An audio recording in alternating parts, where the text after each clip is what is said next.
All right, let's kick it off. Hello everyone. Obviously, we have exciting webinar coming up. Yes, another AI webinar, but we will make sure this is going to be very interesting, going to be hands-on, and we'll talk actually real deliverables that you can actually implement, use cases, and so on. So, AI is actually becoming a big core of big part of marketing, and that's what we're going to discuss a lot. But many teams in marketing actually struggle to drive real results utilizing AI for their teams. So we'll discuss how teams actually use AI nowadays, how especially in the growth of AI era, where we have so many different LLM models and so many different usabilities. And we'll talk how marketing teams can use it better. We'll talk about real life use cases that you can start implementing and how you can actually scale. And we'll discuss controversial topics, how AI can replace people. If it can it replace the whole team? We'll discuss. We have experts here as well. So I'm going to introduce the speakers. We have two great speakers here. We have Emma and Mikas. I'll allow them to introduce themselves, but Mikas is from Nexos AI, and this webinar is actually brought by Nexos AI. So it is an AI platform that helps professionals to become more limitless in their jobs. And obviously, it's a broad term, but what you can do, you can actually delegate repetitive tasks, allow your AI to do many of the things in a day, which we'll cover today, and Nexos allows all of that. So, guys, why don't you introduce yourself? Cool. Start with you, Emma. Oh, with Sorry, Emma. Mikas. All you get is cool, and then on to me. But yes, hi, my name's Emma. I am head of organic marketing at Hostinger. So what that is at Hostinger is I lead SEO, content, YouTube, and localization. Basically, my whole job is figuring out how people discover things online, like through search or through video or through content, and how it can actually earn some attention. And lately, it's been about obsessing over everything that's been changing in AI and search and a lot faster than everyone's expected. And I use AI consistently throughout the day, so I'm excited to talk about it and hopefully share some of my tips. Cool. Thanks, Good. Emma. Thank you. Yeah, my name is Mikas. I'm coming from Nexos AI, product manager, building the platform for useful AI. As Gerald said, limitless you is our slogan, and that's exactly what we're trying to build. With the help of AI and basically empowering users to use AI and to either save time or to do more with that. So working nearly since the beginning of Nexos, and taking care of everything that is user facing. Yeah, great fun to do so. Crazy market, great place to be. Excellent. Thanks, Mikas. And I'm Gerald Kasulis. I'm the moderator here. I'm VP of Global Affairs at North Security, sister company to Nexus AI. And I'm a huge AI enthusiast and advocate. So perhaps I'm not as ingrained into technical aspects of it as Mikas and Emma is, but I look forward to being educated by you guys as well, and hopefully change the way I use AI as well every day.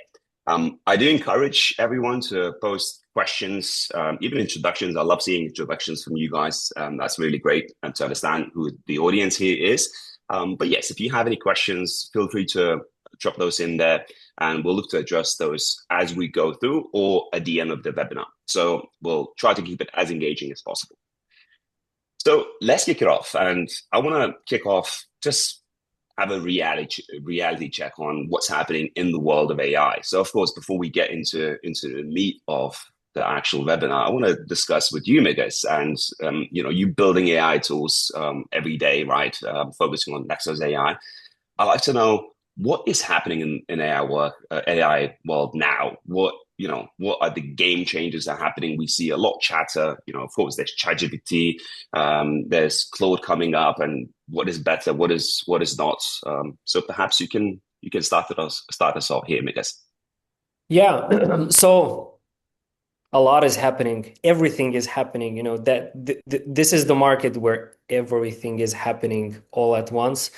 Lots of noise. So you know, that's what that's what makes it exciting, but also pretty tiring and frustrating a lot of times. But the pace that technology develops here is an extreme pace. And we started with simple chat GPTs, just basically ask a question, get a more Mm. personalized search response to you, pretty much. We've started to utilize more tools in order to augment it, etc. But where we're heading right now is like the full autonomy, something that looked like as a sci-fi like 3 years ago and things like that.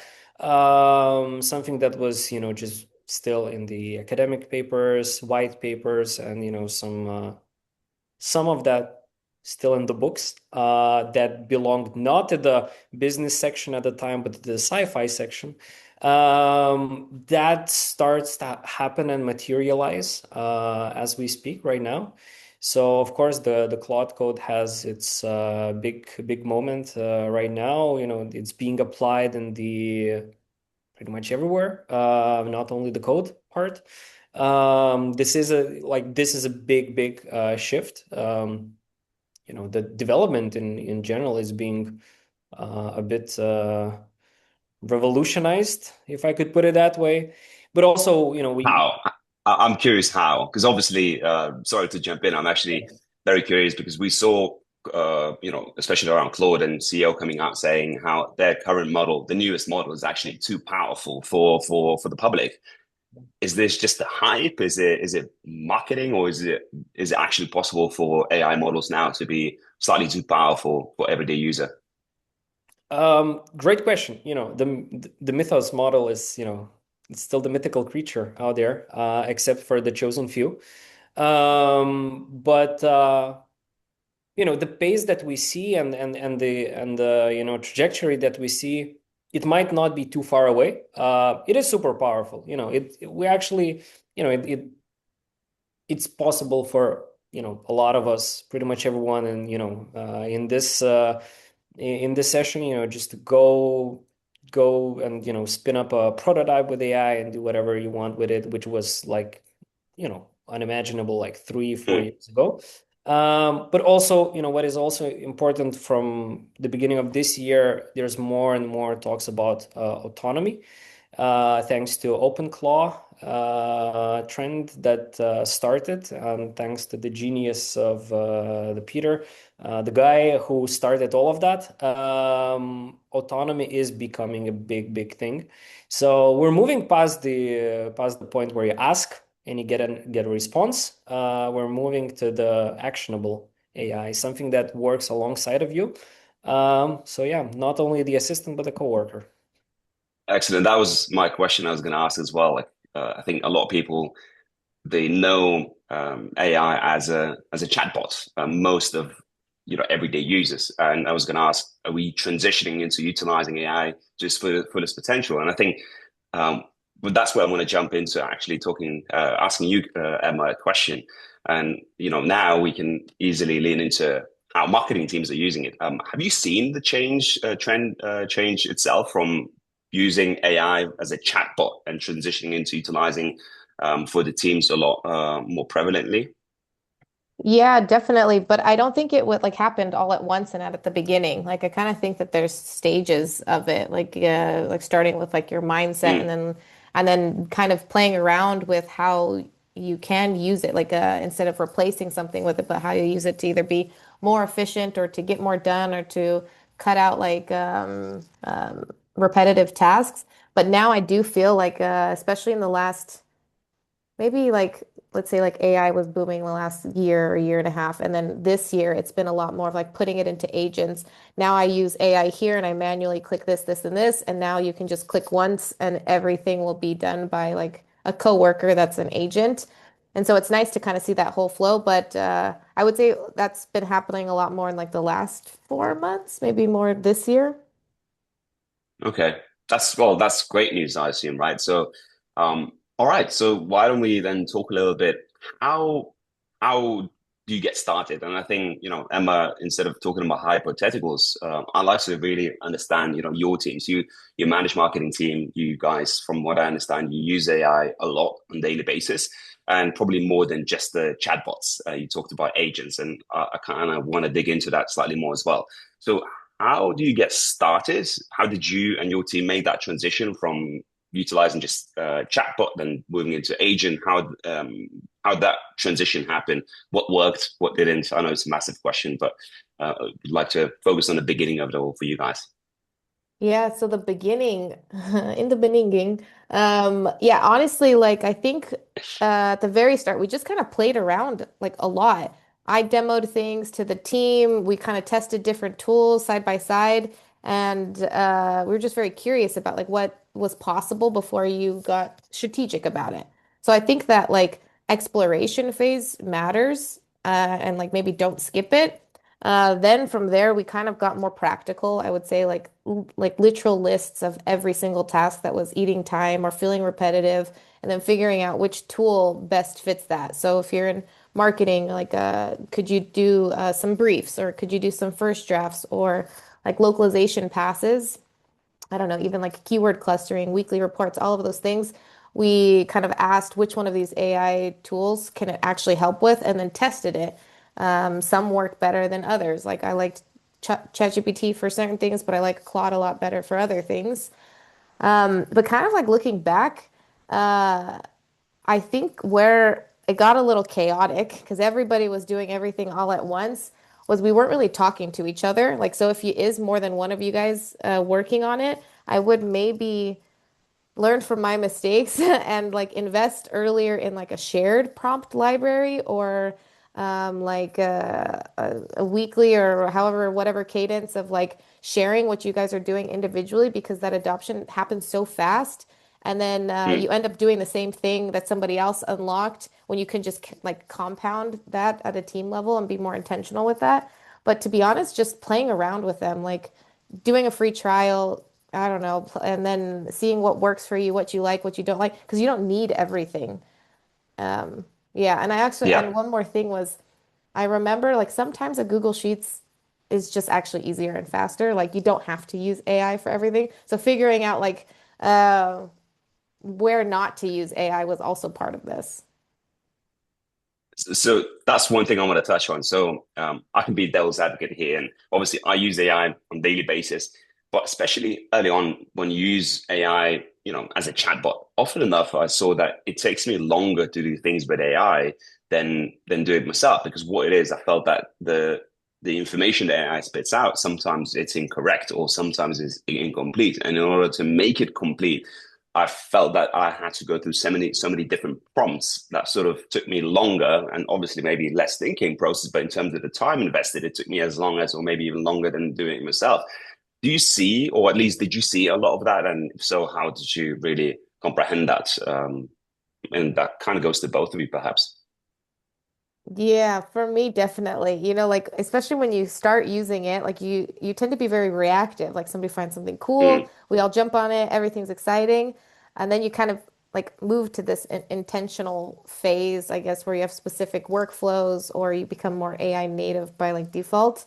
But I think the biggest shift for me was like uh, when I stopped asking, how do I use AI for this? And instead thinking about like, what is the outcome that I actually need? And is AI the fastest path to it? Sometimes it is, sometimes it isn't. And I think that clarity took a little bit of time because you kind of get FOMO once you start playing with all the tools. So like knowing which ones to pick up, like I kind of just reframed the question and where AI fit in it. mm. And Mikas, anything to add? Well, I I guess it's this thing was seen especially in the tech companies, the developer's bias. Like, why should I do something in 15 minutes if I can spend an hour automating it, and Mm, have it done in 1 hour? So, it's similar. There's a tool overflow, and there's a tool for everything right now. There's an AI for everything right now. So let's just use it. Sometimes you don't have to. So yeah, I think, just but So how do you, obviously, Emma, you mentioned as well, like one of the big things is deciding which model to use and so on. But how don't we stay sort of overflown with information? Because, from my perspective, there's so many LLM models to choose from. And even within one model, I mean, not model, the company, there's still multiple options to choose from. So is there an easier way for me, for, let's say, my marketing team or my team altogether to choose which model to use without really having to test out every single one? How do I make that choice? Because otherwise, everything is nothing. I always say that. And to me, if you give me 20 options, I'll probably gonna be sort of buried under without really making a decision. Hmm. What's your budget? Let's start there. Like your tools testing It's all budget. about And money. yeah, because I mean, like at the end of the day, you can't get everything done with just one ChatGPT subscription. Like you don't need to have like all of like Perplexity, Yeah. Anthropic, like you don't need to have all these things. But if you do have the luxury of doing that, you can pick and choose. Like I But like let's say I ChatGPT. don't. Yeah, Let's then say, obviously, even large companies, right? Early on, yeah. probably the budget, I assume it's not going to be dedicated for AI usages yet because the use Hmm. cases aren't built. So probably for me, even a large organization, in order to get the budget, I need to build a use case. I need to build a case itself for me to get Yeah. that budget. So let's say early on, maybe I have little to no budget, like minimal, right? And Hmm. hopefully that's going to be applicable to some of the listeners here. How do I make that decision? Use Nexos. No, I'm just kidding. But yeah, Exactly. I mean, obviously, yeah, someone had to say it. But if you don't choose Nexus, I use Claude a lot. But to be honest, like looking at Nexus, like playing around with it, like and where I use it, it does everything for you. Like it's already set up. So that's definitely an answer. But instead of just plugging the, the the guys who set this up, yeah, like you can do everything with most of them. So like I started with ChatGPT and now I think I spend more time on Claude. I like that you can have like co-pilots, you can set up agents. I also have Nexus automations as well. We have them through our company. So it like I would say maybe start with what you need. Like, are you more of a content brief? Then you need something that's depending on how. Actually, no, I'm gonna retract what I was about to say because you can't really set up all of these environments um, with with whatever you need. So whether it's content, whether it's like data clustering, or whether it's like videos, I would say once you get into like visuals, then you would maybe need to have more than one because we've all played around with Nano Banana. Sometimes you win, sometimes you don't win. But if it is more like content production, data analysis, then yeah, I would definitely start with something a little bit more like Nexos, where you have what you can start with, but then also like some agents that will do it for you. Um, and then maybe play around with like a Claude Copilot and stuff like that. Okay. And Mikas, as you part of the team that builds Nexus, right? Do you see a difference how you use? Because I assume you still use AI models yourself, or maybe even for different tasks, or work what you do as well. And I know it's not related to marketing necessarily, but from your perspective as a technical person, do you lean one towards one more than the other, or do you also utilize kind of the whole package and agents and chat and everything? How do you cherry pick what's the best option for you? Oh yeah, I'm heavily dogfooding the Nexus myself. Trying to force myself through all of that, and based on that, that there's a lot of good learnings we have. So, well, simply put, as Emma said, we have all the models in Nexus, and we actually eliminated the selection fatigue. We basically have an automated model Mm, router. So you just basically, based on your prompt, you just select what you need. Alongside of that, we have the model comparison functionality, which I kind of like myself. And I think it's pretty cool, especially for the marketing case for writing the copies. Um, Very often the question is, okay, so which model is the best one? And I don't think that there is an answer to that anymore for quite some time already, because the our latest models are generally great models. That is it. So the mm. only thing that matters is the taste, their flavor, how they respond to you. Of course, your prompt matters a lot. But then every single model has its own flavor. So what we have is we have model comparisons. So, you just can shoot a single prompt to multiple models at once, get multiple answers, and just basically select out of that. Does not necessarily mean that you need to select the latest model. Maybe, the most tasteful one is a couple of vintages ago, but that does the trick for your case, for your copywriting. And that's how I do the product copies myself. Just basically checking multiple models, cross-referencing their suggestions. And I imagine that Yeah. is a useful thing for anyone who's working with texts and copywriting. Okay. So I think taking this away, would you say that the hype behind Claude, it's, I mean, it's merited? Because obviously the ChatGPT was probably the most popular usage, even for marketing teams or individuals and so on. And now Claude is just everywhere. And Mhm. I can see as in the chat as well, a lot of companies, I mean, listeners here use Claude over ChatGPT. Do we see that tendency that actually Claude is becoming more efficient for work environments, for instance, compared to ChatGPT? I'm not biased towards either one of them. I'm just curious. And we see the usage patterns, the way, like the ones we have in our platform, where we basically aggregate a lot of models. Every single latest Mm. is available for our users. So we see it a lot in the usage patterns as well. So I guess Anthropic is having their moment right now. Emma, why? Yeah, Why? I Why? think If you, yeah, go ahead. Yeah, I think like the functionality of it is like it was the beginner model and now we all kind of like moved on. I also read like we've been reading the chat and I do agree with like, the ethics and the sponsored ads being live now. I don't know if you Mm. guys noticed that ChatGPT. Those Super Bowl ads were hilarious. If you haven't seen them, just YouTube it. They're pretty funny. But I think that's what really moved me was like there was a lot of those hallucinations where like if you don't know something and you trust it, it's like, wait a second, that actually isn't true. Claude had a lot less for me. And then what you can do after maybe you do all of this like beginner AI, figuring out like where it can help you in your workflows. Uh, Building your own agents is possible, and like connecting with a lot of APIs. I Mm. think that just that functionality really drew me to it more. And If how do you then? Go ahead, Mikas. Yeah, if talking about agents, like one thing I want to add is, when building an agent, you have to, the model itself is a beast. You have to tame it. Different rules, different boundaries, tool usage, and stuff like that. So what we found as well is that actually, yeah, Anthropic's models respond to that a little bit better, more predictable, and let's say easier to tame. Others, even though great models are a bit harder and harder to predict. So yeah, and I guess that works as a perfect confluence for the times that we are right now.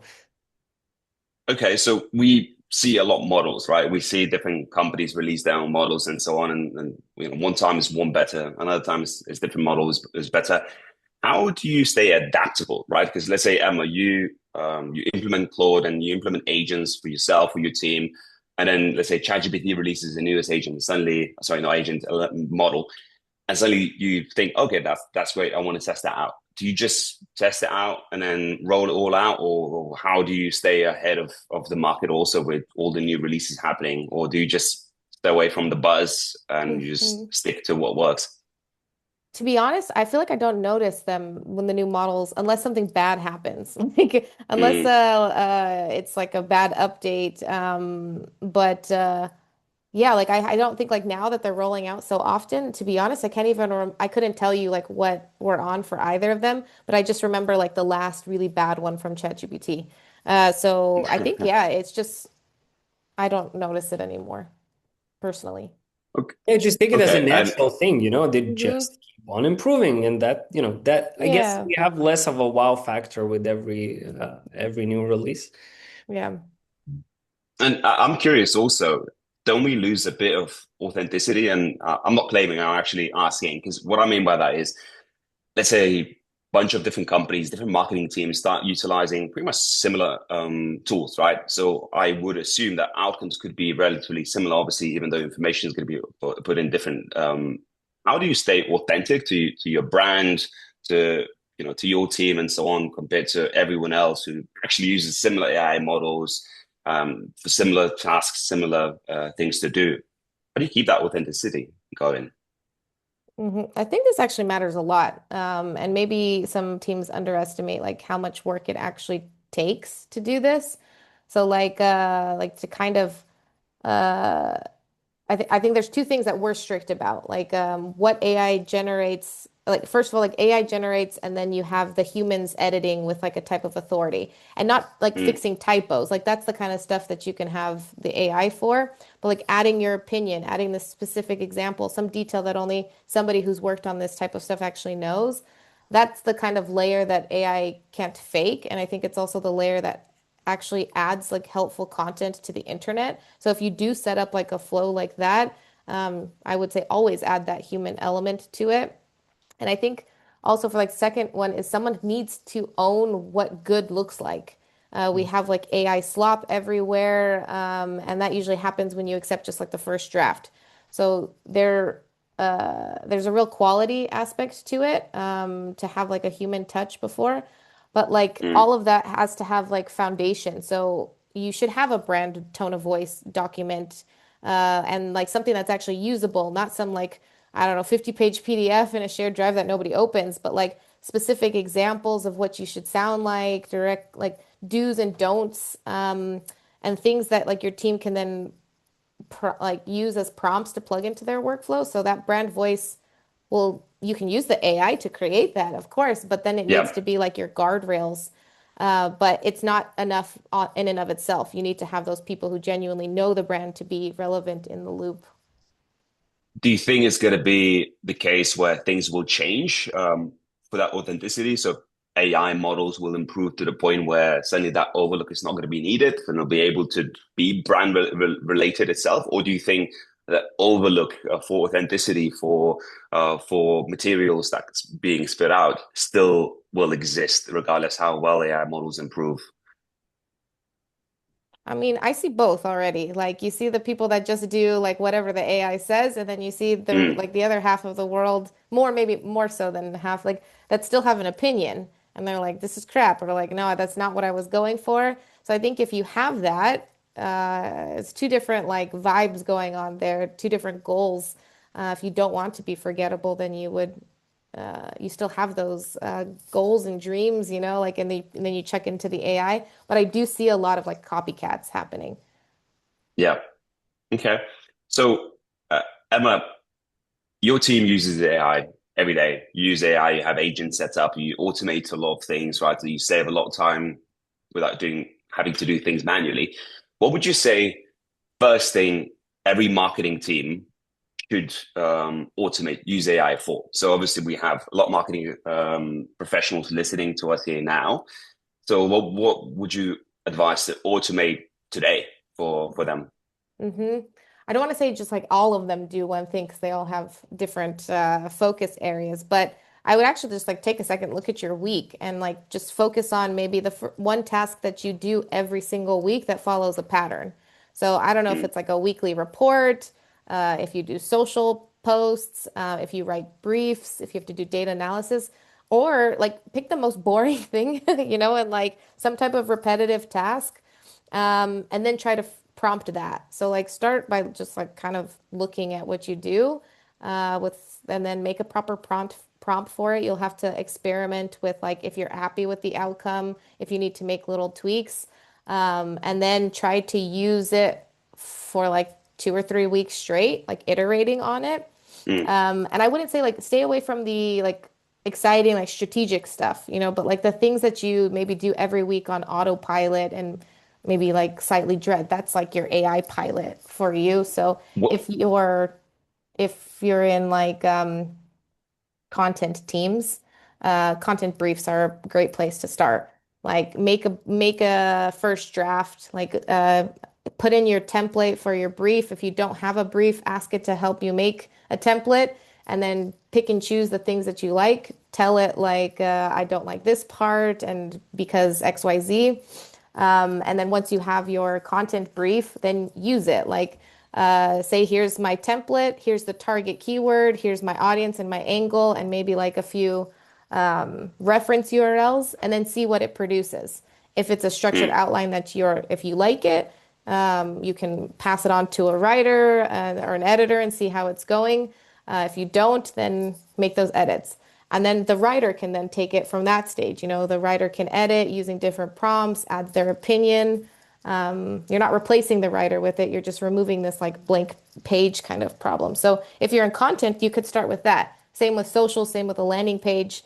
From creating, using AI to create that initial brief, and then using AI to help you fill in the brief. So you're Yeah. telling me that the briefs I get from PR and marketing teams are most likely automated and not handwritten, right? There's probably like a sprinkle of goodness, but I was always depending impressed, on, so now. yeah.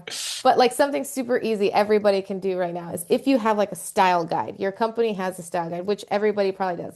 Download a PDF, chuck it into a project on either GPT or whatever, or Claude or whatever you're using, and then that'll be your guardrail. So if somebody's not like comfortable 100% writing in English, or making sure that they remember where the full stop needs to be, or does it get a capitalization?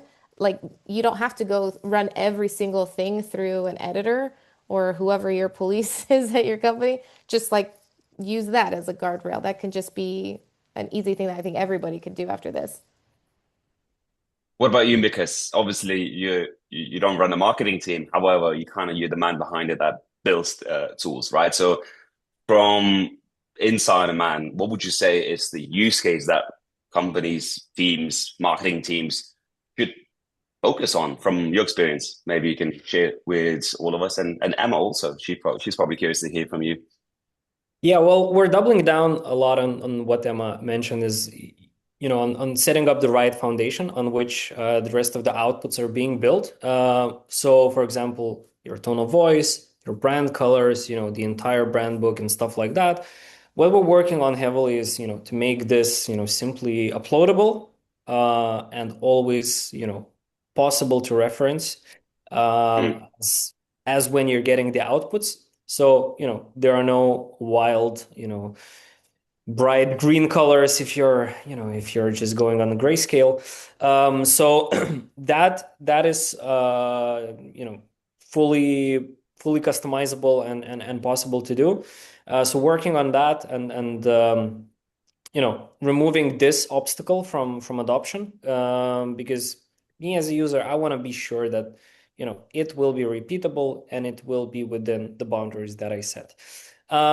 And another thing that is super super important when thinking about in general just working with AI is think of it not as some kind of glorified chat bar or search bar, but Mm. think of it, you know start to anthropomorphize it a little bit.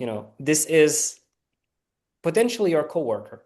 You know, it's a very capable coworker, though it's right out of school, has no context. You have to onboard that coworker properly. So your Yeah. onboarding is not like write me an email and then you expect the best out of it. No, your onboarding starts with providing the context, telling more about the company, showing some good examples. Only out of it you can get the good outputs. And it's exactly what is super, super important when starting and when expecting good stuff coming out of it. hmm I just So I just want to add go on to ahead. that. Like, I think somebody said to me once, like, garbage in, garbage out. Like, so if you give like a 10-second prompt, and you should expect like a 10-second result. And it's Mm. not going to look the same for everybody. Like, you might get lucky with some prompts, or if you're more of a short prompt person, if you're a long prompt person, like every kind of journey will look the same. It's just like have those quality standards before, and then keep working until you get there. But Okay. So Oh, short prompt people have a very good chance as well, because yeah. LLMs in itself, they are very, we can go the full loop. You have a short prompt, you don't have time and attention span to write a decent, good prompt, even though you know how it looks like, just put the short prompt into an LLM and say, write a great prompt out of it. You're gonna get a result, Ah, feed it back in, interesting. and do some edits, do some small changes. Like use it as an immediate reflex of yours. Yes. Immediate action that you can do is just ask, refine a bit, keep on going. I agree. I ask it so many, like, what can I do to make this better? I don't like your answer. Let's try again. And it will Yeah. give you like yeah, you just have to take your judgment on that. But you can often ask it to, it won't break its, well, often it won't break itself, but you can, yeah, I agree with Mikas there. Yeah, Would what's you say important is that? the LLMs are Uh, for the first mile, not for the last mile. Last Yeah. mile is on you, but the first mile immediately, that's the LLM's part.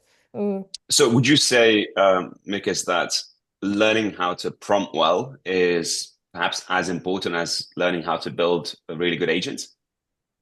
I would actually, I won't put that much of an emphasis on prompting.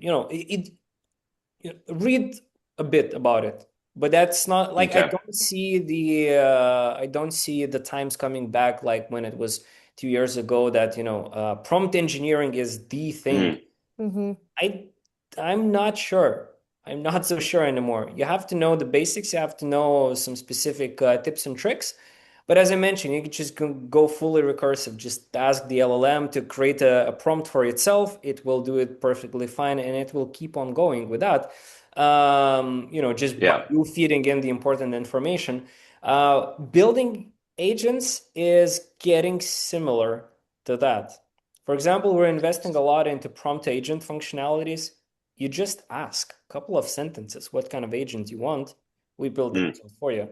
Based on that, multiple loops clarifying, under the hood, you get an agent out of that. So even agent creation is becoming simpler and simpler and simpler, thanks to better models, thanks to bigger models. And as I see right now, it's a great observation from Adam. Context management is becoming way more important than prompt engineering. So yeah, thanks for this sentence. Yeah, it's a great observation. The context is the key at the moment. We are trying. We are solving other parts way quicker versus the yeah. context management. Uh, I think from my experience, using AI models for quite a while now, what I've noticed, the models are getting so much better where your prompting doesn't have to be as good as it had to be, let's say, a year or 2 years ago. At least that's my experience. Yeah, absolutely, absolutely. Yeah. I actually want to address one of the questions as well from Q&A, which kind of builds into Nexos and agent building as well. And anonymous attendee wanted to know, how do you go about building automation with Nexus? And the reason I'm addressing this particular question, because I think it's very unpowerful, talking about automation, then talking about agents. Is that related? How do you actually do that? And obviously, I don't want to get into Nexus weeds too much, but I think that's automation could be utilized with Nexus or Yeah, standard yeah. LLM models. Yeah, we do have scheduled agents functionality, so you just can basically schedule any kind of action, any kind of agent flow, go through that. Our agents are not absolutely and completely wild in Nexus. Our agents follow a particular outline that is a part of an agent Mm, instructions, part of the agent setup. So it's not that it will do everything just by trying to do the right thing. No, it will go through a particular sequence of stuff getting to the right thing. So they are customizable and clear, and you can schedule lots of different stuff. Every morning send me an update on Slack about my latest emails and stuff like that. So I myself use, I don't know how many, 15 automations of that kind, different stuff during the day. You know, mm, um, 3 times I get the daily news summary out of everything that happens in the AI world, because like it moves so quick. Then Slack summaries and simpler stuff like that. We're also building, and they're ready. They're very close to release event-based agents, and also there are some cool stuff on always on live agents popping up. So we're investing a lot into Excellent. automations. So, but not the That's great to hear. automations in its simplest form as we understand it. 2, 3 years ago, like node-based any 10 automations.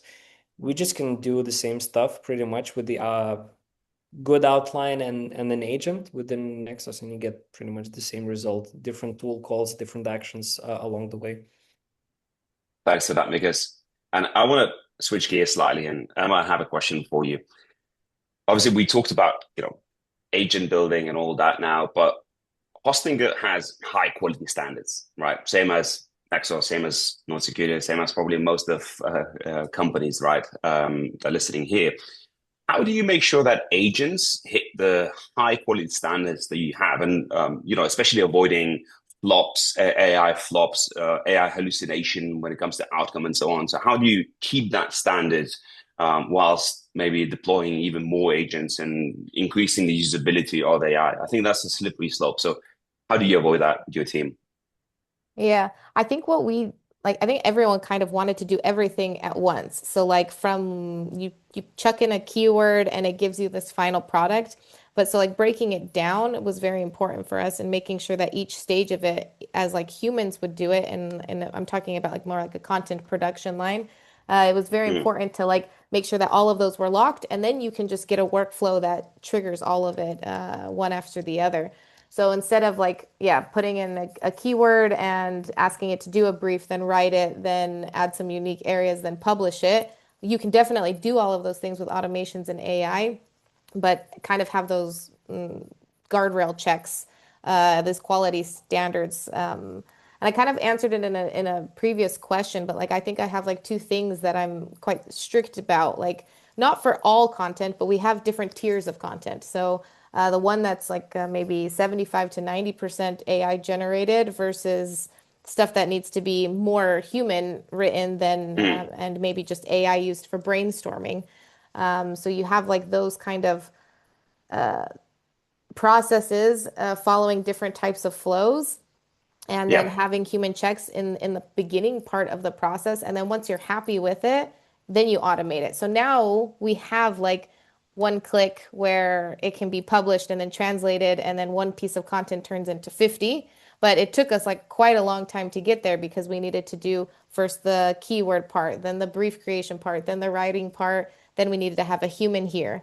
And then we have to do like three more steps and then have a human check here. And that's helped with like not getting crazy results or having some like regurgitated crap just put like back on the internet. And I think from just like our ethos, like we don't want to be just one of another person that's bringing in just something that's been rephrased or summarized that's been said by somebody else. Like if you're not adding anything like helpful or that the internet needs, then it shouldn't be there. Like somebody else is covering it, we can link to it or something like that. But I think those two things is like you have to have some human authority, like, and then you have to you have to know what good looks like to you. I think what good So looks would you like to say, me maybe isn't what the same that it looks like to yeah. somebody else. So would you say, Emma, that human touch at the end of it all is probably one of the most important aspects for AI generated content to feel brand related rather than too generic? Because for instance, I've seen, Mhm. Node Security, for instance, utilizes marketing teams utilize AI as well. And if you wouldn't tell me, I wouldn't even know because to me, it's so brand authentic. Yeah. And I wouldn't even know that's being utilized, but I mean, built by AI in some context. Yeah, but not just at the end. Like you use it to set up Mm, like your whatever AI you're using to kickstart in the right direction. Then you can have like a check-in, and then yeah, you have the finishing touch. Especially if it's like a very important piece or like has high volume or yeah. like because I think like right now the bar for like fine has never been lower. And I think the bar for like memorable has never been higher. So you have to pick one, and most people will Mm, go for the one that's more memorable and higher. But it's just so noisy with all of the ones that have been with a low bar. okay.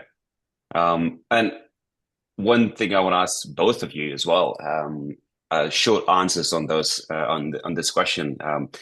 What would you say could be one simple action point that anyone can take and implement into AI workflow they have for marketing team, for instance? So what would be one or probably first thing that someone could make work and implement?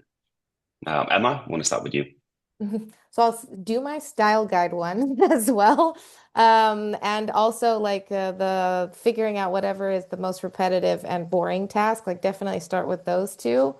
Um, and then I guess if you're from like data analysis, like SEO, maybe, those type of people that are here, uh, get all your raw data and then just chuck it into an AI and ask it to look up like core angles or any clustering or something Mm, like that, and then do your analysis on top of it. It cuts out all of that grouping, and it'll save you like 2 hours. So any of you analysts that aren't already using it or SEOs, yeah, with the other two that I said, do the third one. Mikas, from you. Yeah, it was very well put. If you want to automate, start with something simple, but that is repeating. And if you're able to tell it to your friend what you're doing in that particular task, you will be able to get an agent to do it for you. I'm pretty sure. But also for non-repeatable tasks, yeah, just use it for ideation, I would say. Use it for that first instinct when you have something and some particular idea.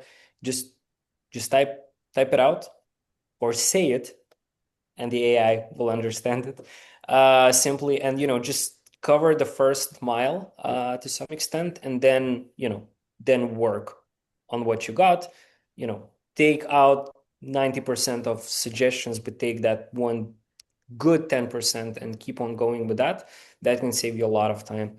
But then if looking at the marketing perspective, it's fairly simple. Just get some piece of content that you already released and use AI to get some ideas of how to repurpose it, because repurposing Mm, is quite a big thing, and you can get pretty decent ideas, on different reels, stories, shorter blog posts, longer blog posts, maybe case study or whatever. However creative you will go there, you can.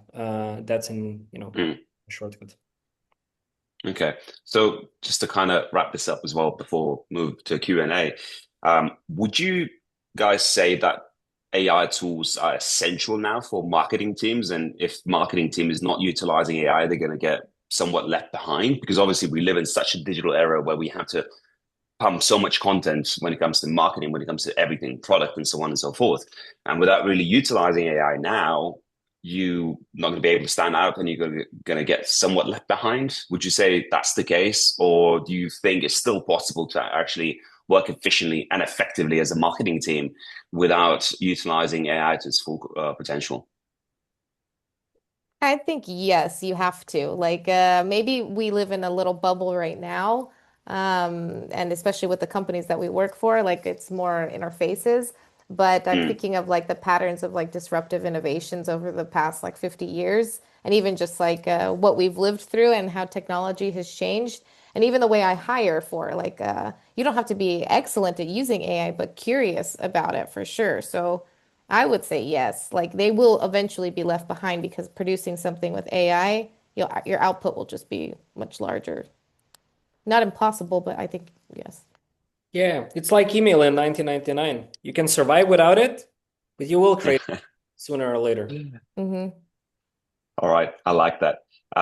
Last couple sort of rapid fire type of questions with yes or no answers. Just a couple of those before we move into Q&A.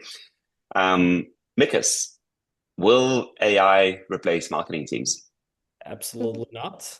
It will augment them, Emma? sure. The teams, no. Tasks, yes. Okay. Then will AI make brands a lot more similar compared to how it used to be before the implementation and growth of AI? Emma? Yes. Oh, I'll Okay. say yes, yes, but taste test. but yeah. Yes, if you let it, no, if you use it right. Yeah, yeah. Okay. Would you say AI is probably one of the most important skills now to have when when you're hiring someone for your team? Yes or no? I kind of said it, but like yes, but more curiosity about AI is my non-negotiable right now. Yeah, for us it is naturally. Well, yeah, for you, Mikas, yeah, actually. Um, what's more important in AI world now? Tasks or roles? Tasks. Hmm, For me, tasks. But like ask me again in like 18 months or so. But I couldn't imagine now like replacing somebody with an AI. I actually feel like it opened up more jobs, but tasks, yeah. Yeah, yeah, for sure. As Mikas? mentioned, the last mile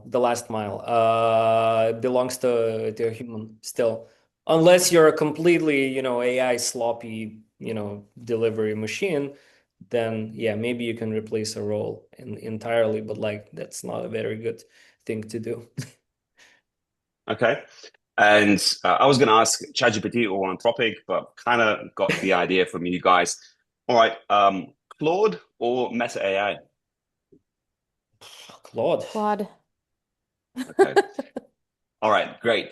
Okay, so with this, I want to jump into some Q&A questions. I think we have a couple great questions here that I want to address as well, which actually one of them which jumps into actually talking about Claude, ChatGPT, but David is asking any other models you guys would recommend besides Claude or ChatGPT? And what could be those use cases, especially for marketing teams? Yeah, so I would say like Claude, ChatGPT for like, thinking, writing kind of stuff, Perplexity for research. But like if you're more of like a designer, then there's like Mid-Journey, for similar type of visuals. There's also like stuff that has AI baked into it, like Notion's AI, Google's AI, Mm, Hostinger's AI, like all of these things kind of do a little bit of that. But I kind of think so, like Mid-Journey, I guess, just for designer one, since we haven't talked about it yet. That one's nice. I want to I want to jump in here. We haven't ever mentioned Google in this webinar. Who's that? Just by saying like Google search or whatever, maybe we used it in this context. However, Google for the past half a year or something like that, it had the best benchmarked model, Gemini, in general. It's still in the top five and stuff like that. But, mm, it we're not even talking about it, and that's what means so much in this entire market. The style, the taste, maybe the predictability, and all of that versus the benchmarks. Of course, Google is also here. Gemini, hey, Nano Banana, waving from So Mm-hmm. sidelines. with Gemini, would you say that perhaps it's a great use case if you are Google House, like in terms of utilizing Google Suite, or it's actually great even without Google Suite? Well, if you're getting it for free, that's for sure a good deal for you. But like if you're using it just alongside, I still personally I still always have Gemini in the mix when I'm Mm, checking multiple models because it is powerful okay, in some cases. Um, okay. yeah, Anthropic is winning Emma, the let's say the brand and the culture wars right now. but I Mm-hmm. mean, everything's changing so fast that we don't really know what's going to happen tomorrow, Yeah. right? We'll see. So Emma, a question from Adam. What do you think AI will never be able to do in marketing? So actually, I'm curious to hear as well. What would you say in marketing AI will never be able to do? Or is there such use case that AI won't be able to tackle for a marketing team? Right now, yeah, for sure. Like, I think it helps with like a boost of like ideation phases if you're doing a campaign or if you want something. But I don't think it's at the level of like coming up with like a fun slogan that really hits like all Mm, of the areas. Maybe it will get there, but like there's some creativity and some connections that we still have by maybe if you have like an eccentric person on your team or you have just one of those creative minds that I'm not sure if it'll ever get to that point. So it can help you get there closer and it can have like a list and maybe you can do a mind map, but those type of things, I'm not sure. I'm not as confident. But then I would love to like, see what happens in a year or two from now because I always figured the visuals would be good, but now I even get tricked and I'm like, wait, was that a real human or was that not? So who knows? I still think that like humans will always have this creative aspect or like making connections or like have a little unhinged opinion on something that AI will hopefully never be able to replicate. But yeah, that's the first So one that came to mind at least. there's actually another question also. Obviously, AI usability now is a hugely required skill set to have for marketing team, for instance. If you take away AI now, what would you say is the most important skill, marketing skill now for a person to have that, probably you wouldn't rely on AI too much, for instance, but you might rely on usability and making it easier. But then when you're building teams and marketing, what would you value a lot now when it comes to marketing skill set? Without AI, right? Yeah, without it. Yeah. I mean, with the current use of AI, Yeah. what's a marketing skill that's actually became even more valuable than before, perhaps? I still also think maybe like you still need to have strategy like and have that like you can have AI help you with like the logic of things or like the execution and the tactical parts of it but like it can't do at least from what I've tried to make it do like full strategy and bigger picture type things like that part to me is also still not being able to be done with AI. So like in a marketing team right now if you were to kind of remove that then like the people that are currently doing it will probably still be fine because like Mm, AI hasn't helped so much yet then. yeah. Okay.